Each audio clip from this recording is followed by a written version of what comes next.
All right, so we're now joined with Suzanne Estey, who's running for school board. So I'm going to start with a 2-minute introduction. Thank you very much, and thank you all for your service. Just to tell you a little bit about myself, and then I'll walk through, highlight a few key issues. I'm a proud K-12 graduate of the Seattle Public Schools.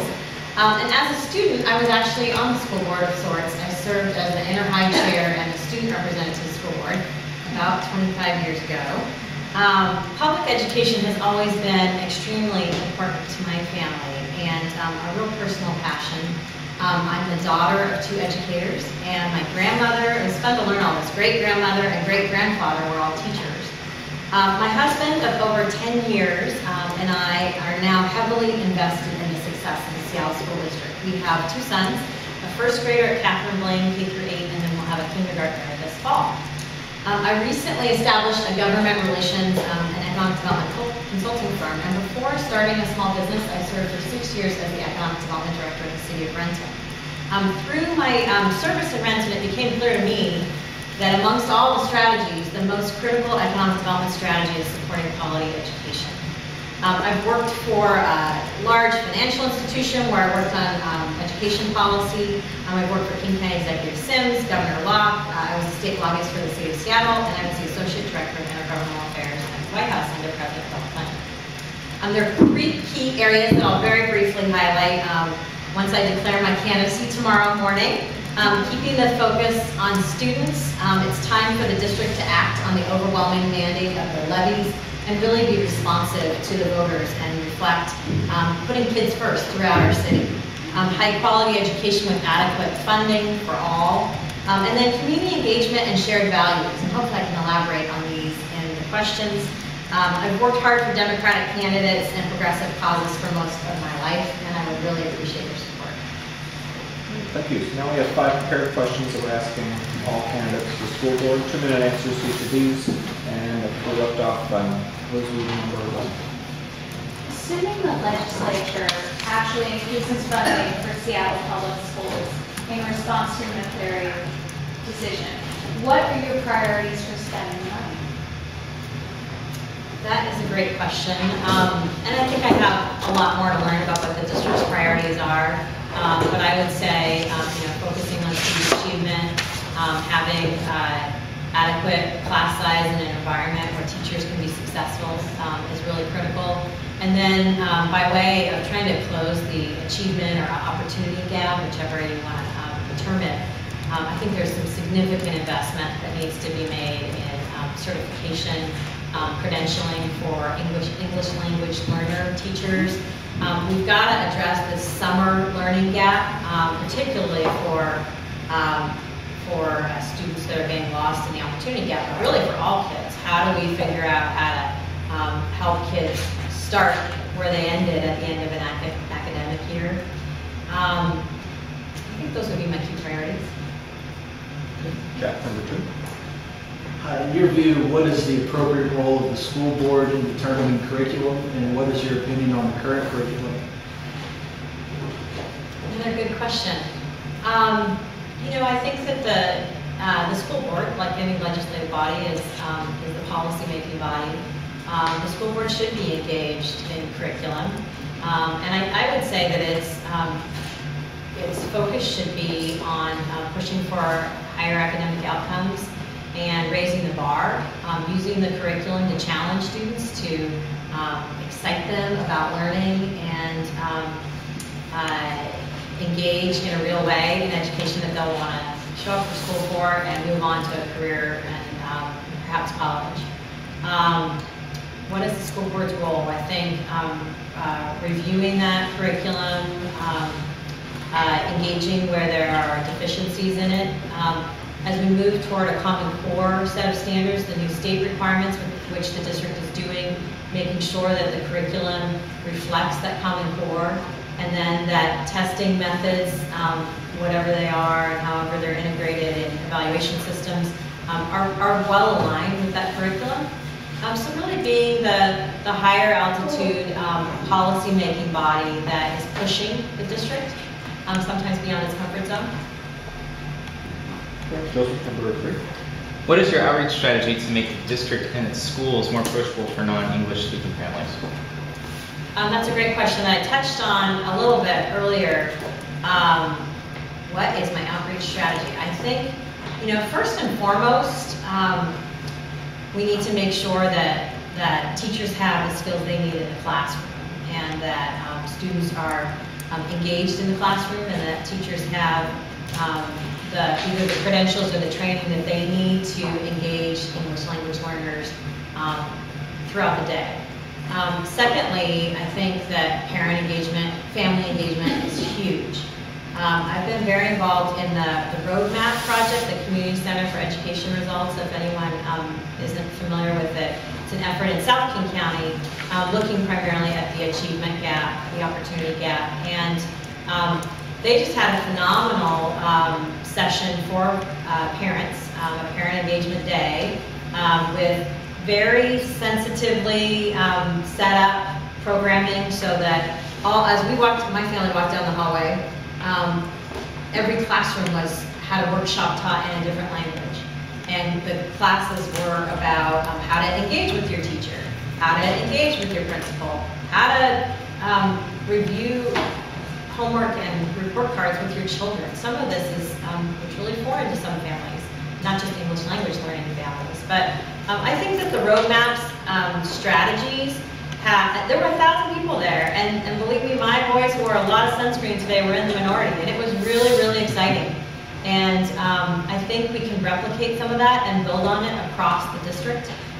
There's a lot of lessons learned, and I think, first and foremost, we need to be culturally aware, culturally competent, and look to have a big tent that includes the whole community.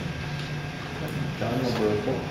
Number 4, in your view, should the school board be doing to assure, this is not written. In your view, what should the school board be doing to assure equal educational and achievement opportunity in Seattle public schools? So again, we've touched on some of this in my prior answers. What should the school board be doing to ensure equal opportunity, essentially? Equal educational and achievement opportunity. Yeah. Again, I think coming in, district, teachers, the broader community, families, and expecting that every child can achieve excellence is a high priority. Students will rise to the occasion, but when we track kids, label kids, discipline kids to the degree that they can't be in school to learn, they can't be successful. And we start to perpetuate this disparity between the have and have-nots, which is severe and pathetic and has got to be addressed. I haven't said this yet. At age 16, I was on the disproportionality task force for the district. And here I am almost 43, and for the most part, student outcomes for people of color, people in poverty have gotten worse.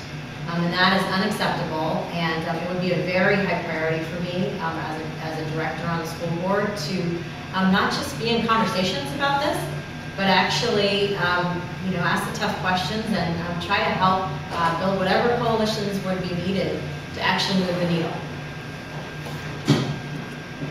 Okay, and Dana, number 5. Sure. This is a question about charter schools. Voters approved Initiative 1240, which allows the establishment of charter schools. What impact will this have on Seattle public schools, and how should the school board respond? First, the initiative did pass, but I will say, for the record, and I said it on the survey, that I voted against it. I'm very concerned about the overall policy and funding climate and charter schools diverting money from public education. The district has thus far not opted to opt in and pursue charter schools, and I'm pleased with that. I'd like to see the innovation that's occurring in the district, and there's a lot of innovation that's occurring in the Seattle School District. A new STEM school in West Seattle, really neat things happening in Thornton Creek, John Stanford Elementary. I have a lot more to learn, and I'm sure there's a lot more out there, but I think that innovation should be embraced, supported, adequately funded, and available to all kids. Great, so now we'll open it up to follow-up questions from the executive board. These are 1-minute answers. So Joseph, and then David, and then Don. So I'm going to defer to Dr. Patton. I've already been in one interview with Suzanne and was quite impressed. One of the things she said in there that she was a strong supporter of the charter schools and that she believed in public education. So we were all pleased with that. Some people had some concerns, so I just want to raise one. In your resume, the King County questionnaire, there's a statement that says you've discussed your potential candidacy with a number of community leaders and believe you'll have a strong level of support. You're estimating around $100,000 that you could probably raise. My question would be if you have any examples of that, or there's another place down below you. Active supporter and campaigner for the government education levy. You will support active partnerships with community-based, private, and non-profit partners. How would you, can you give me some examples of who you're talking about? So first, examples on how would I raise $100,000? Yeah.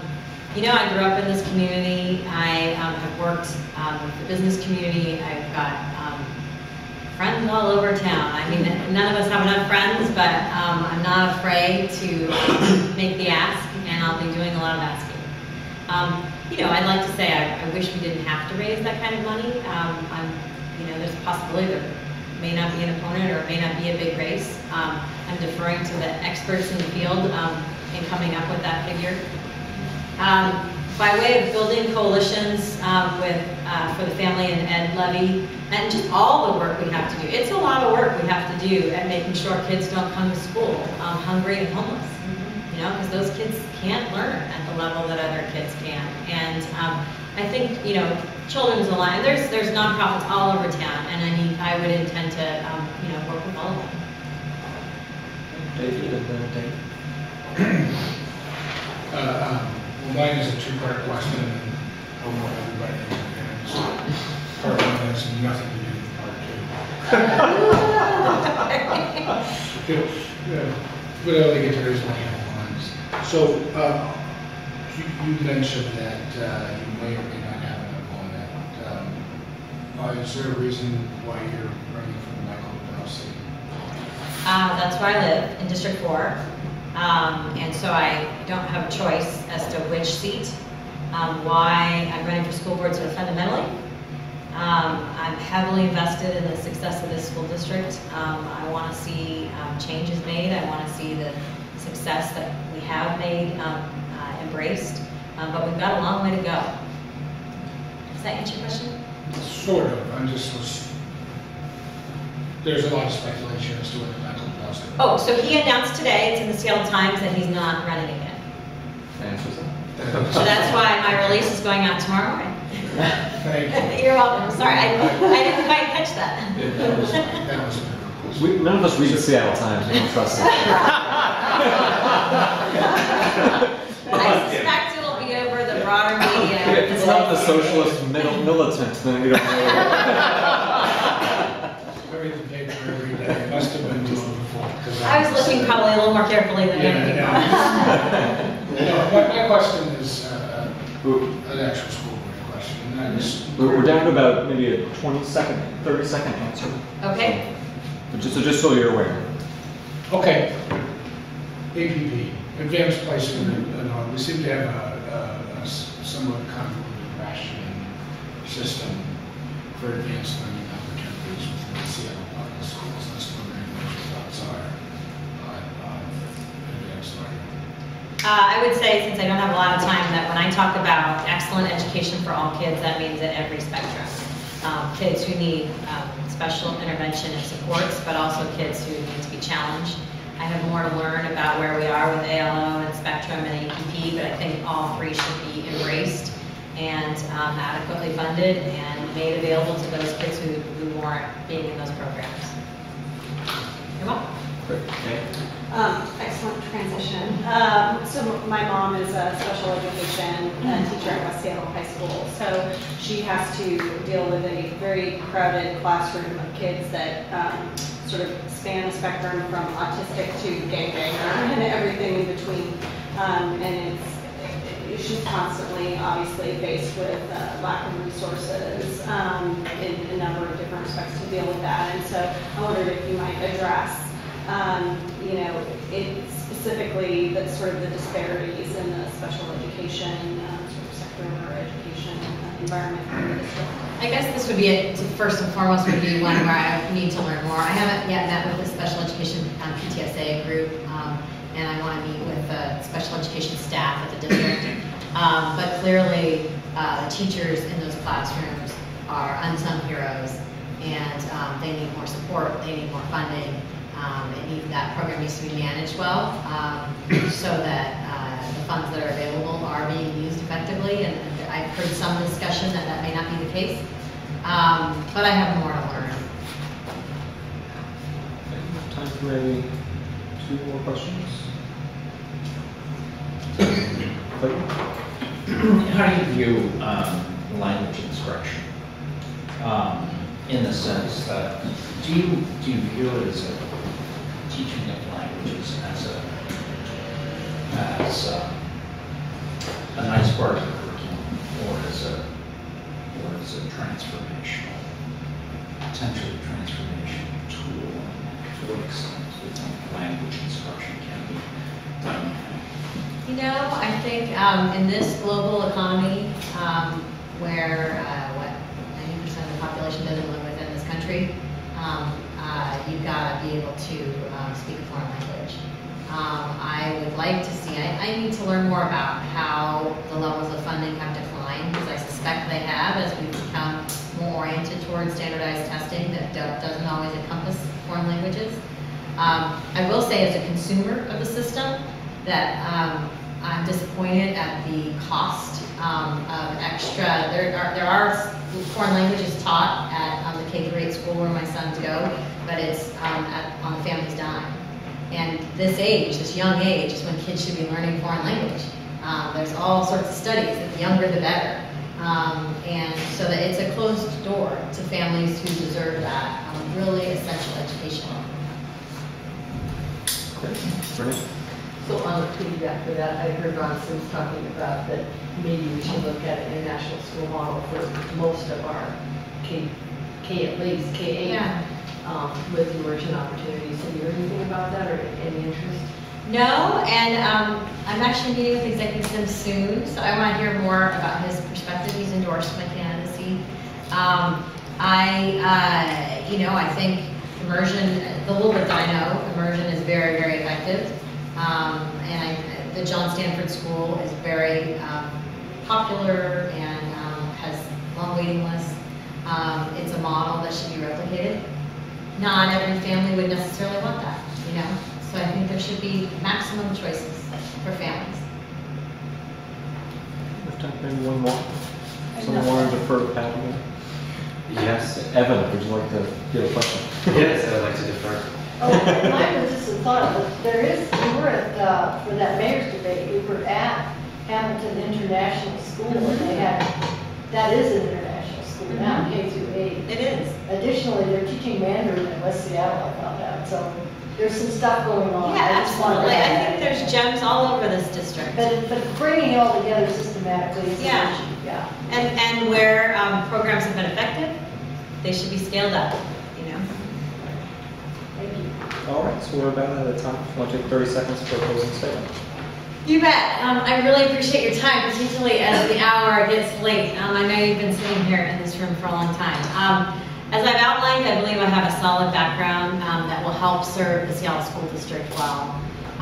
And I'm heavily invested in improving the Seattle Public Schools for all children. I also believe I can be, with my government relations background, a really solid advocate for public education that would serve the whole city. I believe I'm a candidate who would reflect well the democratic values that we all share. I've worked most of my life for these issues, and I would love the opportunity to serve each of you on the Seattle School Board. Great, thank you very much.